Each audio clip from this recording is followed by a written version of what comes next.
नमस्कार प्रिय विद्यार्थियों, आप सभी का स्वागत है आपके अपने यूट्यूब चैनल को करिकुलर मास्टर में।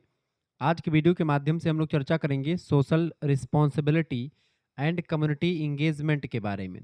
आपको बता दूं कि ये है नया सिलेबस शामिल किया गया है बीए, बीएससी, बीकॉम, बीएससी एजी, बीएससी होम साइंस के 4th सेमेस्टर में। अगर आपका सब्जेक्ट को करिकुलर है तो आपको यही विशेष पाठ्यक्रम पढ़ना पड़ेगा आपकी बार। Social responsibility and community engagement बहुत सारे विश्वविद्यालयों में आपकी बार इसको दिया गया है। तो आपका अगर ये को करिकुलर में है तो आज के वीडियो के माध्यम से हम 50 एमसीक्यूज के बारे में देखेंगे जो सोशल रिस्पॉन्सिबिलिटी से रिलेटेड होंगे और कम्युनिटी इंगेजमेंट से रिलेटेड होंगे। ठीक है, तो बीए, बीएससी, बीकॉम के को करिकुलर कोर्स में आप सभी का स्वागत है। शुक्ला स्टडी पॉइंट चैनल आपका ही, इसको भी सब्सक्राइब कर लीजिएगा और को करिकुलर मास्टर पर भी। बाकी आपका अगर हिंदी लैंग्वेज, हिंदी जो जर्नल हिंदी किसी किसी में शामिल है, सामान्य हिंदी जो है को करिकुलर में, तो उसको भी मैं पढ़ा दूंगा, परेशान होने की ज़रूरत नहीं है। तो उसका भी जल्दी क्वेश्चन पेपर आएगा, जल्दी उसको भी मैं सॉल्व करवाऊंगा। देखिए 50 क्वेश्चन साथ मैं चर्चा करूंगा, बहुत ही बारीकी के साथ चीज़ों को समझाने का प्रयास रहेगा। पहला क्वेश्चन से दोस्तों, बहुत ही बढ़िया क्वेश्चन से, परीक्षा के दृष्टिकोण से बहुत ही इंपॉर्टेंट है। परीक्षा में यही क्वेश्चन आते रहते हैं। पहला प्रश्न है, सामाजिक जिम्मेदारी सोशल रिस्पॉन्सिबिलिटी का मुख्य अर्थ क्या है, बताएंगे। सोशल जिम्मेदारी या सामाजिक जो जिम्मेदारी है, सोशल रिस्पॉन्सिबिलिटी, इसका अर्थ क्या है। इसका अर्थ होता है समाज के कल्याण के लिए कार्य करने का नैतिक दायित्व, या जो मोरल जो दायित्व होता है कार्य करने का, समाज के कल्याण के लिए जो काम किया जाता है उसी को बोलते हैं सामाजिक जिम्मेदारी। ऑप्शन नंबर इसका बी में करेक्ट आंसर दिया हुआ है। नीचे मैंने यहाँ पर बी ऑप्शन करेक्ट आंसर भी लिख रखा है ताकि आप लोग जो है जब पीडीएफ पढ़ें तब भी आप आसानी से इसको देख पाएं। दूसरा क्वेश्चन आपका आ चुका है, सामुदायिक जुड़ाव कम्युनिटी इंगेजमेंट जिसको आप कहते हैं, उससे क्या लाभ होता है। तो सामुदायिक जुड़ाव से क्या लाभ होता है बेटा, दूरियां बढ़ती हैं, बिल्कुल गलत बात है। केवल व्यक्तिगत विकास होता है, गलत बात है। समाज में एकता और सहयोग की भावना विकसित होती है, किससे, सामुदायिक जुड़ाव से। ऑप्शन नंबर इसका सी करेक्ट आंसर होगा। अगला क्वेश्चन आप देखेंगे दोस्तों, अगला क्वेश्चन आपकी स्क्रीन पर आ चुका है, फटाफट से आप देखेंगे। प्रश्न है, सीएसआर का पूर्ण रूप क्या है। सीएसआर कारपोरेट सोशल रिस्पॉन्सिबिलिटीज का फुल फॉर्म होता है सीएसआर का। ऑप्शन नंबर इसका ए करेक्ट आंसर हो जाएगा। अगला क्वेश्चन आपका दिया है दोस्तों, फटाफट से आप देखने का प्रयास करेंगे। चौथा नंबर प्रश्न है, भारत में किस अधिनियम के तहत कारपोरेट सामाजिक जिम्मेदारी यानी सीएसआर को अनिवार्य बनाया गया। तो भारत में किस अधिनियम के तहत कारपोरेट सामाजिक जिम्मेदारी यानी सीएसआर को अनिवार्य बनाया गया है। तो कौन सा है बेटा, वो है कंपनी अधिनियम 2013। ऑप्शन नंबर इसका बी करेक्ट आंसर होगा। ठीक है, आगे देखेंगे। अगला क्वेश्चन है 5वां नंबर, सामुदायिक सेवा कम्युनिटी सर्विस का एक उदाहरण कौन सा है इनमें से। सामुदायिक सेवा यानी कम्युनिटी सर्विस का एक उदाहरण इनमें से कौन सा है। पार्क में गंदगी फैलाना नहीं, रक्त शिविर रक्तदान शिविर का आयोजन करना, बिल्कुल करेक्ट आंसर हो जाएगा बी ऑप्शन। यानी कि सामुदायिक सेवा में क्या आता है जिससे आप सभी का लाभ करते हैं, रक्तदान शिविर का आयोजन के करें जिससे क्या होता है सभी का लाभ होगा इससे। ठीक है, छठा नंबर प्रश्न आपका आ चुका है, सतत विकास सस्टेनेबल डेवलपमेंट का क्या अर्थ होता है। सस्टेनेबल डेवलपमेंट संपोषणीय विकास, सतत विकास कहा जाता है। इसमें क्या होता है कि भविष्य की पीढ़ियों की जरूरतों से समझौता किए बिना वर्तमान का विकास किया जाता है या वर्तमान पीढ़ी की जरूरतों को पूरा किया जाता है, ताकि ऐसे संसाधनों का दोहन करें, संसाधनों का विवेक संबद्ध दोहन के से संबंधित है सतत विकास, जिससे क्या हो कि आने वाली पीढ़ी भी संसाधनों का उचित दोहन कर पाए। अगला क्वेश्चन आपका आ चुका 7वां नंबर प्रश्न है दोस्तों, निम्नलिखित में से कौन सा सामाजिक जिम्मेदारी का स्तंभ नहीं है इनमें से। देखिए, पर्यावरण संरक्षण सामाजिक जिम्मेदारी का एक स्तंभ है, चूंकि पर्यावरण का संरक्षण करेंगे सभी का लाभ होगा। नैतिक व्यवहार से भी सभी का लाभ होगा, परोपकार से भी सभी का लाभ होगा, जबकि केवल स्वयं का आर्थिक लाभ करेंगे तो ये सामाजिक जिम्मेदारी का स्तंभ नहीं है, जबकि तीनों आपके हैं। ठीक है, तो ऑप्शन नंबर इसका सी करेक्ट आंसर हो जाएगा। अगला क्वेश्चन 8वां नंबर प्रश्न आपका आ चुका है, एक जागरूक नागरिक के रूप में सामुदायिक जुड़ाव का सबसे अच्छा तरीका क्या है।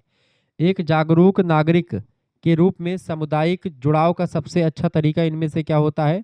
तो सबसे अच्छा तरीका स्थानीय शासन और सामाजिक कार्यों में सक्रिय भागीदारी, बिल्कुल राइट आंसर इसका हो जाएगा बी ऑप्शन। एक जागरूक नागरिक के रूप में सामुदायिक जुड़ाव का सबसे अच्छा तरीका हो जाएगा क्या, स्थानीय शासन और सामाजिक कार्यों में सक्रिय भागीदारी निभाएं। ऑप्शन नंबर इसका बी करेक्ट आंसर होगा। 9 नंबर प्रश्न है आपका, समाज सेवा में स्वयं सेवा का क्या अर्थ होता है। समाज सेवा में जब आप स्वयं सेवा की बात करते हैं तो उसका क्या अर्थ है। तो समाज सेवा में स्वयं सेवा का अर्थ होता है बिना किसी वित्तीय लाभ के अपनी इच्छा से सेवा करना। बी ऑप्शन इसका बिल्कुल करेक्ट आंसर होगा, बिना किसी वित्तीय लाभ के अपनी इच्छा से सेवा करना, ये समाज सेवा में स्वयं सेवा का अर्थ होता है। ठीक है, यानी कि आप लाभ की इच्छा किए बिना ही लोगों की सेवा करें। 10वां क्वेश्चन है लिंग समानता जेंडर इक्वलिटी सामाजिक जिम्मेदारी के किस क्षेत्र के अंतर्गत आती है? लिंग समानता जेंडर इक्वलिटी सामाजिक जिम्मेदारी की सोशल रिस्पॉन्सिबिलिटी के किस क्षेत्र के अंतर्गत आता है? तो ये आता है सामाजिक न्याय और समानता के अंतर्गत। ऑप्शन नंबर इसका बी करेक्ट आंसर होगा। अगला 11 नंबर क्वेश्चन आपका आ चुका दोस्तों। 11 नंबर क्वेश्चन है सामुदायिक जुड़ाव का त्रिपक्षीय मॉडल है किनके बीच समन्वय पर जोर देता है? तो ये देता है किसके बीच में? सरकारी और निजी और जो है नागरिक समाज के बीच में जोड़ देता है। ऑप्शन नंबर इसका करेक्ट आंसर क्या हो जाएगा? ए ऑप्शन इसका बिल्कुल राइट आंसर है। 12 नंबर क्वेश्चन है लोकहित पब्लिक इंटरेस्ट के लिए दी जाने वाली कानूनी सहायता को क्या कहा जाता है? लोकहित के लिए दी जाने वाली कानूनी सहायता को हम लोग क्या कहते हैं? पीआईएल कहते हैं। पब्लिक इंटरेस्ट लिटिगेशन कहा जाता है इसको। पब्लिक इंटरेस्ट लिटिगेशन पीआईएल का फुल फॉर्म होता है। ऑप्शन नंबर इसका एक करेक्ट आंसर हो जाएगा। लोकहित के लिए दी जाने वाली कानूनी सहायता को पीआईएल के नाम से जानते हैं।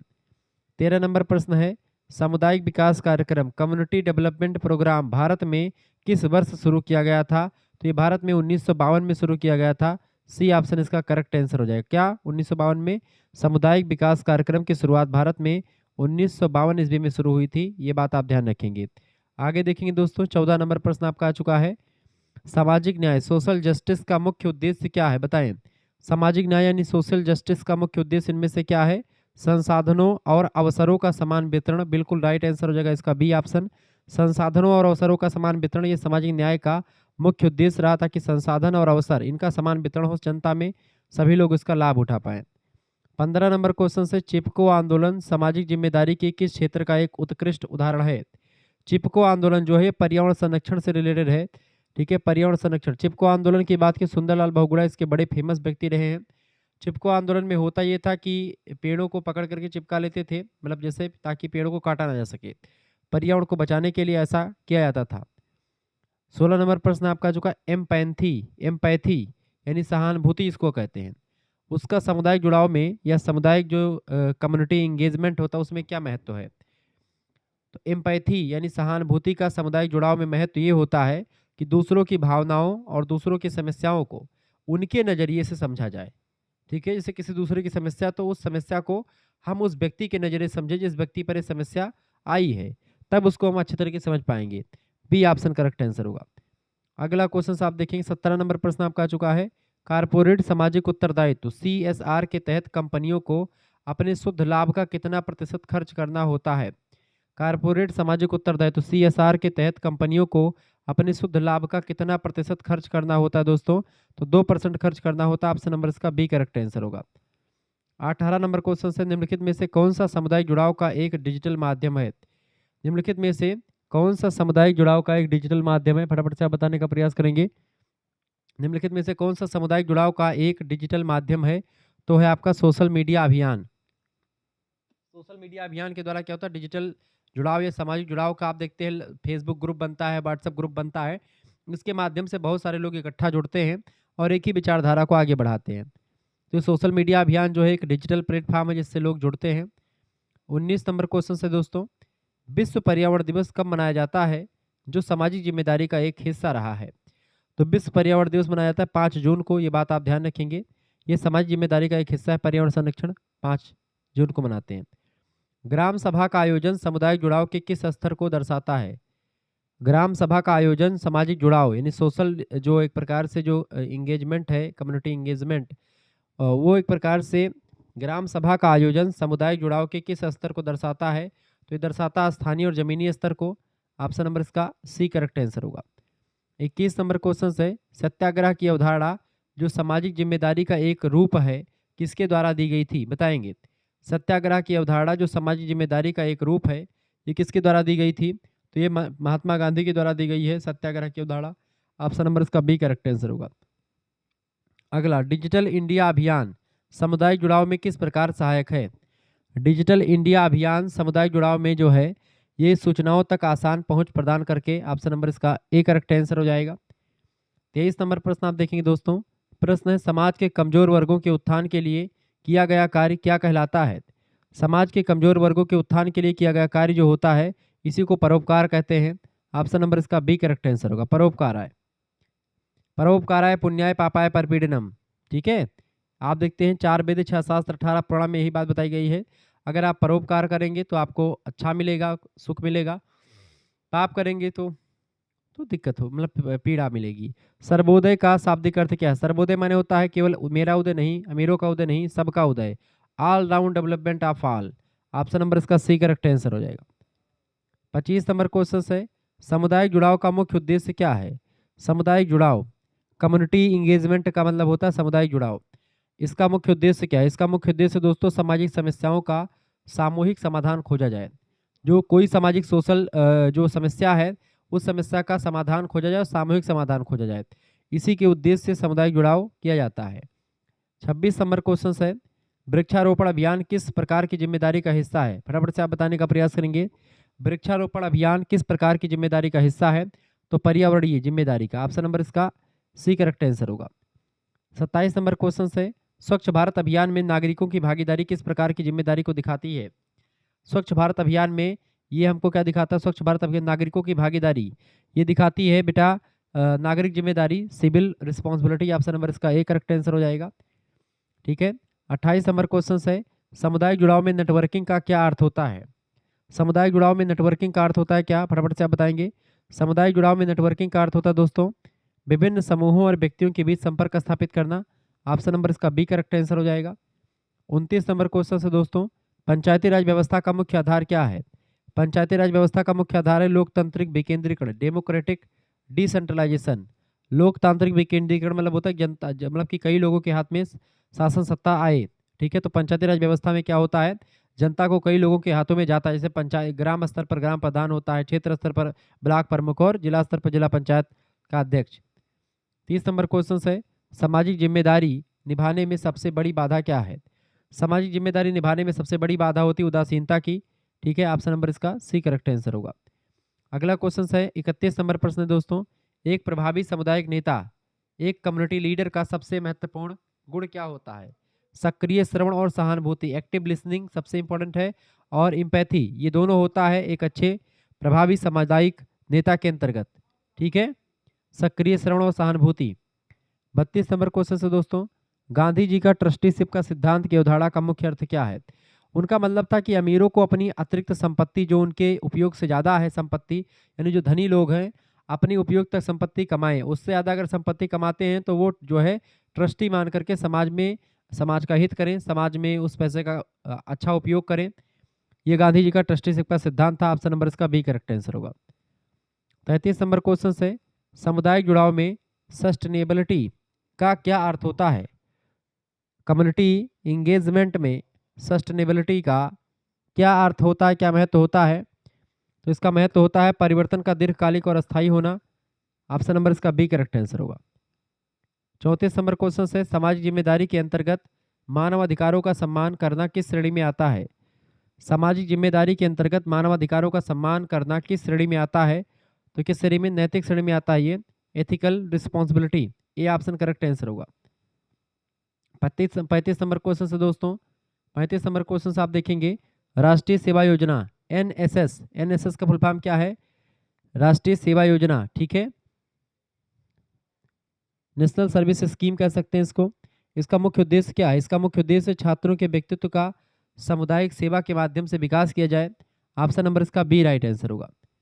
36 नंबर क्वेश्चन है, सामाजिक बहिष्कार सोशल एक्सोल्यूशन को दूर करना किस प्रकार की जिम्मेदारी है? सामाजिक बहिष्कार को दूर करना ये सामूहिक सामाजिक जिम्मेदारी है। सामूहिक सामाजिक जिम्मेदारी, ऑप्शन नंबर इसका बी करेक्ट आंसर होगा। अगला क्वेश्चन है आपका 37 नंबर, एक जिम्मेदार कंपनी का क्या अर्थ होता है? एक जिम्मेदार कंपनी का अर्थ होता है दोस्तों वह कंपनी जो सामाजिक और पर्यावरणीय लाभ को प्राथमिकता देती हो, वही एक जिम्मेदार कंपनी मानी जाती है। 38 नंबर क्वेश्चन है, डिजिटल डिवाइड को कम करना किस प्रकार का सामुदायिक जुड़ाव है? डिजिटल डिवाइड को कम करना किस प्रकार का सामुदायिक जुड़ाव है? तो तकनीकी और शिक्षा पर आधारित। ऑप्शन नंबर इसका ए करेक्ट आंसर हो जाएगा। 39 नंबर क्वेश्चन है, सामुदायिक जुड़ाव में परामर्श का क्या अर्थ होता है? सामुदायिक जुड़ाव में परामर्श का अर्थ होता है दोस्तों निर्णय लेने से पहले स्थानीय लोगों की राय लेना। ऑप्शन नंबर इसका बी करेक्ट आंसर होगा। 40 नंबर क्वेश्चन है, निम्नलिखित में से कौन सा सतत विकास लक्ष्य एसडीजी सामाजिक जिम्मेदारी से सीधे जुड़ा हुआ है? करेक्ट आंसर हो जाएगा SDG 4 गुणवत्ता शिक्षा जो है, गुणवत्तापूर्ण शिक्षा, ये जो है सतत विकास लक्ष्य SDG से जुड़ा हुआ है। ठीक है, ये ऑप्शन करेक्ट है। 2015 में इसको जो है शामिल किया गया था, 2030 तक इसको पूरा करने का उद्देश्य रखा गया है, 17 लक्ष्य इसमें शामिल हैं। 41 नंबर क्वेश्चन है, सामाजिक उद्यमिता का मुख्य लक्ष्य क्या है? सोशल इंटरप्रेन्योरशिप का लक्ष्य क्या है, गोल क्या है? इसका लक्ष्य है व्यापारिक मंडल के माध्यम से सामाजिक समस्याओं का समाधान किया जाए। इसका बी ऑप्शन बिल्कुल राइट आंसर है। अगला क्वेश्चन है आपका 42 नंबर, सामुदायिक जुड़ाव के शॉर्ट में विश्लेषण में एस का क्या अर्थ है? शॉर्ट मतलब SWOT, SWOT में यस का मतलब क्या है? यस का मतलब है बेटा शक्तियां, ताकत, यानी कि स्ट्रेंथ। ऑप्शन नंबर इसका बी करेक्ट आंसर होगा। 43 नंबर क्वेश्चन से, आपदा प्रबंधन डिजास्टर मैनेजमेंट में स्थानीय समुदाय की क्या भूमिका होती है? स्थानीय समुदाय प्रथम प्रतिक्रियाकर्ता यानी फर्स्ट रिस्पॉन्डर, मतलब रिस्पॉन्डर के रूप में काम करता है। ऑप्शन नंबर इसका बी करेक्ट आंसर हो जाएगा। आगे बढ़ते हैं। 44 नंबर क्वेश्चन आपका आ चुका, परोपकार और सामाजिक जिम्मेदारी में मुख्य अंतर क्या है? परोपकार और सामाजिक जिम्मेदारी में मुख्य अंतर क्या है दोस्तों? परोपकार स्वैच्छिक दान होता है, जबकि सामाजिक जिम्मेदारी एक कानूनी और नैतिक दायित्व होता है। ऑप्शन नंबर इसका बी करेक्ट है। एक नैतिक रिस्पॉन्सिबिलिटी होता है सामाजिक जिम्मेदारी, ठीक है, जबकि परोपकार स्वैच्छिक दान होता है अपनी इच्छा से। अगला 45 नंबर क्वेश्चन आपका आ चुका है, सामुदायिक जुड़ाव को बढ़ावा देने के लिए नुक्कड़ नाटक किस प्रकार का माध्यम है? सामुदायिक जुड़ाव को बढ़ावा देने के लिए नुक्कड़ नाटक किस प्रकार का माध्यम है दोस्तों? तो पारंपरिक और संवादात्मक माध्यम है ये। ऑप्शन नंबर इसका ए करेक्ट आंसर होगा। आगे देखेंगे। अगला, सतत जीवन शैली सस्टेनेबल लाइफ स्टाइल अपनाने का क्या अर्थ होता है? इसका मतलब क्या होता है? पर्यावरण को नुकसान पहुंचाए बिना जीवन जीना। बिल्कुल बी ऑप्शन इसका बिल्कुल करेक्ट आंसर हो जाएगा। 47 नंबर क्वेश्चन आप देख लीजिएगा। 47 नंबर प्रश्न दोस्तों, भारत में राष्ट्रीय एकता दिवस किसकी याद में मनाया जाता है जो सामुदायिक एकजुटता का प्रतीक है? भारत में राष्ट्रीय एकता दिवस किनकी याद में या किसकी याद में मनाया जाता है जो सामुदायिक एकजुटता का प्रतीक है? तो सरदार वल्लभ भाई पटेल के रूप में राष्ट्रीय एकता दिवस के रूप में मनाते हैं, चूंकि सरदार वल्लभ भाई पटेल ने 565 छोटी बड़ी रियासतों को भारत के इकट्ठा किया था, एक किया था। ठीक है, किसने? सरदार वल्लभ भाई पटेल जी ने। ऑप्शन नंबर इसका बी करेक्ट आंसर हो जाएगा। इसीलिए इनकी मूर्ति बनाई गई थी, उसका नाम क्या? यूनिटी ऑफ स्ट्रेंथ रखा गया था। 48 नंबर क्वेश्चन है, सोशल ऑडिट का क्या उद्देश्य है? सोशल ऑडिट का उद्देश्य क्या है? केवल खातों की जांच करना नहीं, किसी योजना के सामाजिक प्रभाव और पारदर्शिता का मूल्यांकन करना। बिल्कुल, सोशल ऑडिट का मतलब यही होता है किसी योजना के सामाजिक यानी सोशल इफेक्ट उस पर क्या पड़ेगा और पारदर्शिता क्या है उसकी, उसका मूल्यांकन करना सोशल ऑडिट का उद्देश्य होता है। इसका बी ऑप्शन बिल्कुल राइट आंसर होगा। 49 नंबर क्वेश्चन से दोस्तों प्रश्न है, सामुदायिक जुड़ाव में समावेशिता का क्या अर्थ होता है? सामुदायिक जुड़ाव में समावेशिता का अर्थ क्या होता है? इसमें अर्थ होता है कि समाज में हर वर्ग के लोगों का जो है जो है हर वर्ग को लेकर के साथ समाज में हर वर्ग, हर जाति, हर लिंग यानी महिला पुरुष सभी आयु के लोगों को एक साथ लेकर के चलना। ऑप्शन नंबर इसका बी करेक्ट आंसर हो जाएगा। सामाजिक जुड़ाव मतलब समावेशिता मतलब कि सभी को समान दृष्टि से देखें और सभी को साथ में लेकर के आगे बढ़ाया जाए, सभी का डेवलपमेंट किया जाए। 50 नंबर क्वेश्चन आपका, सोचो वैश्विक कार्य करो स्थानीय यानी थिंक ग्लोबली एक्ट लोकली नारा किसने दिया था? सोचो वैश्विक कार्य करो स्थानीय, किसका नारा है ये पर्यावरण और सामाजिक जिम्मेदारी से संबंधित नारा है। ऑप्शन नंबर इसका बी करेक्ट आंसर होगा। थिंक ग्लोबली एक्ट लोकली, ये नारा जो है पर्यावरण और समाज जिम्मेदारी को ध्यान में रख करके दिया गया है। ऑप्शन नंबर इसका बी करेक्ट आंसर हो जाएगा, ये बात आप ध्यान रखेंगे। ठीक है, तो इस तरीके से आपने 50 क्वेश्चंस को देखा, बहुत ही महत्वपूर्ण तरीके से मैंने चीज़ों को समझा दिया है आपको। ये सब आपको क्वेश्चंस बहुत ही बारीकी के साथ मिल जाएंगे। ठीक है, तो ये ऐसे ही और भी आपको प्रैक्टिस मिलता रहेगा। ठीक है, जो अगर जुड़ना चाहते हो तो जुड़ सकते हैं, बाकी सभी सब्जेक्ट का नोट्स आपको मिल जाएगा। अगर आपका और भी कोई को करिकुलर में शामिल है तो उसका भी मिल जाएगा, बाकी और सब्जेक्ट का नोट्स आपको मिल जाएगा। ठीक है, तो आप एसएमएस कर सकते हैं, इसका पीडीएफ भी मिल जाएगा 9984 039 139 पर आप एसएमएस कर दीजिएगा। मात्र 50 रुपये फीस रखी गई है। अपना नाम, अपनी यूनिवर्सिटी का नाम, अपने सब्जेक्ट के नाम करके भेज दीजिएगा। ठीक है। सभी सब्जेक्ट का 4th सेमेस्टर का नोट्स मिल जाएगा आपको बीए का। वैसे मैं बीए का पढ़ाता हूँ, बाकी सभी सब्जेक्ट का भी मिल जाएगा आपको। बीए के सभी सब्जेक्ट का आपको मिल जाएगा। ₹100 फीस लगेगी। उसमें को-करिकुलर का चाहे फिजिकल एजुकेशन एंड योगा शामिल हो, चाहे ये वाला आपका कम्युनिटी, ये वाला आपकी नया शामिल हुआ, तो नए में भी मैंने व्यवस्था कर दी है आपके लिए, कुछ मिल जाएगा। ये तो 50 क्वेश्चन से हो गए। 50 क्वेश्चन की एक श्रृंखला और आएगी। फिर इसके बाद में और भी 100 क्वेश्चन की एक श्रृंखला मैं कोशिश करूँगा लाने के लिए, ठीक है। आप इन्हीं सबको तैयार कर लीजिएगा, ठीक है। अब की बारी नया पेपर है, बाकी किसी विश्वविद्यालय का पेपर जैसे होता तो मेरे पास जैसे पेपर आएगा, पेपर भी आपका होगा तो इसी नंबर पर आप पेपर सेंड कर दीजिएगा ताकि मैं उसको सॉल्व करवा दूँ, ठीक है। तो फिर आपको आगे चल करके सब कुछ मिलता रहेगा। मिलते हैं फिर नेक्स्ट वीडियो में, तब तक के लिए जय हिंद, जय भारत। आप सभी का बहुत बहुत धन्यवाद। आप इस नंबर पर एसएमएस करें, जैसे आपको फी जैसे एसएमएस करेंगे आपके पास एक क्यूआर कोड इसके अंदर भेजेंगे, उसी पर आपको ₹100 जमा कर देना। बीए के सभी सब्जेक्ट के नोट्स आपको मिल जाएंगे, व्हाट्सएप ग्रुप में आपको जोड़ा जाएगा, ठीक है। ये बात आप ध्यान रखें। बाकी ये बीएससी और बीकॉम का अगर आप है आपका तो फिर तो भी नोट्स मिलेगा। लेकिन आप वीडियोज़ देख कर के, वीडियोज़ आपको यूट्यूब पर ऑलरेडी मिल जाएगा को-करिकुलर मास्टर पर, तो आप वीडियोज़ देख लीजिएगा। बाकी पीडीएफ नोट्स जो मिलेगी वो आपका जैसे को-करिकुलर में जो भी, या बीएससी का तो मैं बाकी पढ़ाता नहीं हूँ ज़्यादा, तो बाकी बीए वाले बच्चों को पढ़ाता हूँ, और बीएससी का बस केवल को-करिकुलर वाला मिल सकता है, तो उसके लिए फीस मात्र ₹50 रखी जाती है। बाकी आप वैसे फ्री में देख लीजिए, यूट्यूब पर वीडियोज़ पड़ी रहेंगी। ठीक है, धन्यवाद। मिलते हैं फिर नेक्स्ट, बहुत बहुत धन्यवाद।